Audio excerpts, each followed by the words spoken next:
গুছানো, সাথে রান্না বান্না আজকের ভিডিওতে এগুলোই রয়েছে। আজকে সকাল থেকে দুপুর পর্যন্ত অনেকগুলো রান্না করলাম। হাই গাইস, আসসালামু আলাইকুম, welcome my hobby house blog channel. আমি জ্যোতি। আজকে আরো একটা নতুন ভিডিও নিয়ে তোমাদের কাছে চলে এসেছি। আশা করি এই ভিডিওটা দেখতে খুব ভালো লাগবে। ভিডিওটা পুরো দেখার জন্য অনুরোধ রইল। আজকের ভিডিওটা শুরু করেছি আমার ব্যালকনি থেকে। তোমরা তো সবাই বুঝতেই পারছো এই গাছগুলো আমার বেডরুমের ভিতরেই থাকে। এগুলো হলো ইনডোর প্ল্যান্ট, আর এই গাছগুলো রুমের ভিতরে থাকলে অনেক ভালো, দেখতেও কিন্তু অনেক সুন্দর লাগে। আর আজকে আমি এই ইনডোর প্ল্যান্টগুলো আমার ব্যালকনিতে বার করে গাছগুলোকে পানি দেওয়ার জন্য সপ্তাহে একবার করে ব্যালকনিতে বার করে আমি গাছগুলোকে পানি দিয়ে দিই। চলো এখন যাওয়া যাক আমার রান্নাঘরে। এখন চলে এসেছি রান্নাঘরে, আর সকালের নাস্তা বানানোর জন্য আমি এখানে বানিয়ে নেব একটু গোলাপি। এখানে কিন্তু একটু চালের গুঁড়ো, সামান্য একটু ময়দা, একটা ডিম আর স্বাদ মতো নুন দিয়ে আমি এই গোলাটা গুলেছি। এই গোলা পিঠেটা আমি কিন্তু একদম তেল ছাড়াই বানাবো।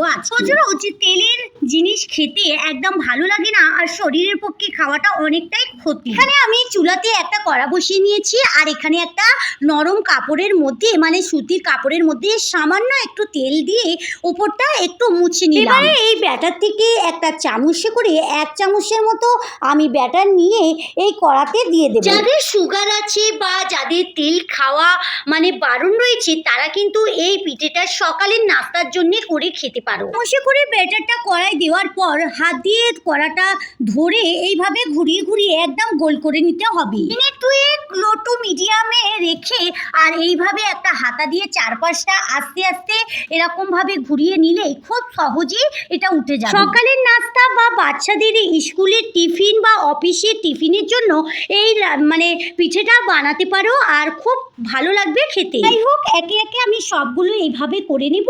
আর সকালে নাস্তা করার জন্য সবাই কিন্তু অপেক্ষা করছি, খাবারটা রেডি হয়ে গেলেই সবাই কিন্তু খাবে। এই পর্যন্ত আমার ভিডিওটা দেখলে কিন্তু একটা লাইক দিতে ভুলে গিয়েছো, প্লিজ একটা লাইক দিয়ে ভিডিওটা কন্টিনিউ করতে থাকবে। ভিডিওর বিষয়ে তোমাদের কোনো মতামত থাকলে কমেন্ট বক্সে জানাতে একদম ভুলবে না। তোমরা যদি আজকে আমার ভিডিওটা প্রথম দেখছো আর ভিডিওর মধ্যে কোথাও যদি তোমাদের একটু ভালো লেগে যায় তাহলে আমার চ্যানেলটা সাবস্ক্রাইব করে সঙ্গে থাকতে পারো। যারা এই কাজটা করে রেখেছো তাদেরকে অসংখ্য ধন্যবাদ।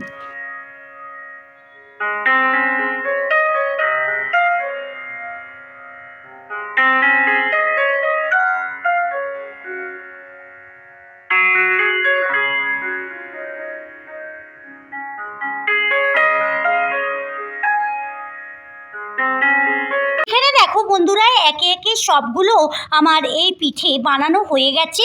এবারে চলো সবাইকে নাস্তাটা দিয়ে চাইলে বাড়িতে একবার হলেও এই পিঠেটা বানিয়ে দেখতে পারো। এই পিঠেটা কিন্তু দেখতে যেমন সুন্দর, খেতেও কিন্তু দুর্দান্ত লাগে। আর জানো তো বন্ধুরা, এই পিঠেটা এত নরম, মুখে দিলেই মিলিয়ে যাবে।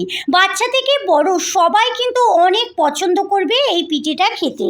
আর স্বাস্থ্যের পক্ষেও কিন্তু অনেক ভালো হবে, কারণ এতে তেল অনেকটাই কম দেওয়া রয়েছে। তোমরা তো ভিডিওর মধ্যে দেখতেই পেলে পিঠেটা কতটা নরম হয়েছে আর কতটা ভালো লাগছে। তোমাদের একটা পিঠে আমি দেখিয়ে দিচ্ছি। দেখো বন্ধুরা, এই পিঠেটা কতটা নরম হয়েছে, একদম হাত দিয়ে মুঠো করছি, ছোট হয়ে যাচ্ছে কিন্তু ভাঙছে না, আর আবারও বড় হয়ে যাচ্ছে। আর তোমাদের একটু ছিঁড়েও দেখাচ্ছি এই পিঠেটা কতটা নরম হয়েছে। যাই হোক, প্রতিদিন সকালেই তো কিছু না কিছু আমাদের বানাতে হয়, তাই নিত্য নতুন এক এক দিন এক এক রকমের জিনিস বানিয়ে খেতে ভালো লাগে, আর তোমাদের কাছে শেয়ারও করে দিচ্ছি। চলো এবারে নাস্তাটা করে নিই, তারপরে বাকি কাজ রয়েছে, সব কাজ করতে হবে। এখন চলে এসেছি রুমের মধ্যে, আর দেখো বন্ধুরা আমার রুমটা কতটা খালি খালি লাগছে, কারণ রুম থেকে সব গাছ আমি ব্যালকনিতে বার করে দিয়েছি। আর যেগুলো পানিতে রয়েছে ওগুলো এখন রয়েছে, ওগুলো পানি বদলালেই হয়ে যাবে। গাছগুলো ঘরের ভিতরে থাকে বলে তাই ঘরটা দেখতেও অনেক সুন্দর লাগে, আর এখন খালি রয়েছে অতটা কিন্তু ভালো লাগছে না। এখানে দেখো বন্ধুরা, দুদিকেই আমার যে পানির গাছগুলো রয়েছে বেশ ভালোই রয়েছে, কিছুই হয়নি। নিচে পানি রয়েছে, পাথর রয়েছে, আর উপর দিক থেকে মানি প্ল্যান্টগুলো দেখতেও সুন্দর লাগছে। আর এদিকে দেখো পুরো রুমটাই খালি খালি লাগছে, তাই আমার অতটা ভালো লাগছে না, তাই তোমাদের দেখাচ্ছি। আর এখানেও কিছু পানির গাছ রয়েছে, পানির গাছগুলো পানিতেই এখন রয়েছে, পানির গাছের পানিটা পরে বদলাবো। এর আগে আমি কিন্তু প্রথমেই আমি আমার রুমটাকে খুব ভালো করে পরিষ্কার করে নিয়েছি, আর তোমাদের তারপরেই দেখাচ্ছি কেমন দেখাচ্ছে রুমটা গাছ ছাড়া। আচ্ছা বন্ধুরা, তোমরা কমেন্টে জানাবে তো আমার এই রুমটা গাছ ছাড়া বেশি ভালো লাগছে না গাছ থাকলে বেশি ভালো লাগছে। আমার তো মনে হয় রুমের ভিতরে গাছ থাকলে বেশি ভালো লাগছে। এখন চলে এসেছি রান্নাঘরে, আর রান্নাঘরে অফ ক্যামেরাতেই সবগুলো পরিষ্কার করে নিয়েছি, আর এখন রান্না করার জন্য সব জোগাড় করে বানাবো একটু খিচুড়ি। আর আজকে আমার ননদ আসবে, তার জন্য একটু খিচুড়ি বানাবো। আর এখানে সব কিছু কিন্তু রেডি করে নিয়েছি, আলু কেটেছি, ছোলার ডাল ভিজে দিয়েছি, আর চিকেনটা নিয়ে নিয়েছি। হাতে একদমই সময় নেই, তাই তোমাদের সব কিছু ডিটেল দেখাতে পারছি না। আর এখানে আমি চিকেনটা খুব ভালো করে মশলা মাখিয়ে ভাজা ভাজা করে তারপরে রান্না করে নেব। এদিকে আলুটাও লাল করে নিয়েছি, আর চলো সব কিছু একসঙ্গে রান্না করে নিই, তারপরে তোমাদের দেখাবো।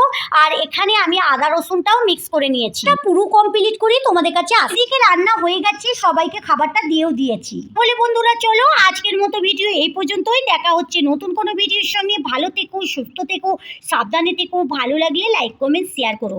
যারা এতক্ষণ আমার সঙ্গে থাকে, আমার ভিডিওর কোথাও যদি একটু ভালো লেগে যায়, তাহলে আমার চ্যানেলটা সাবস্ক্রাইব করে সঙ্গে থাকতে পারো। Thank you.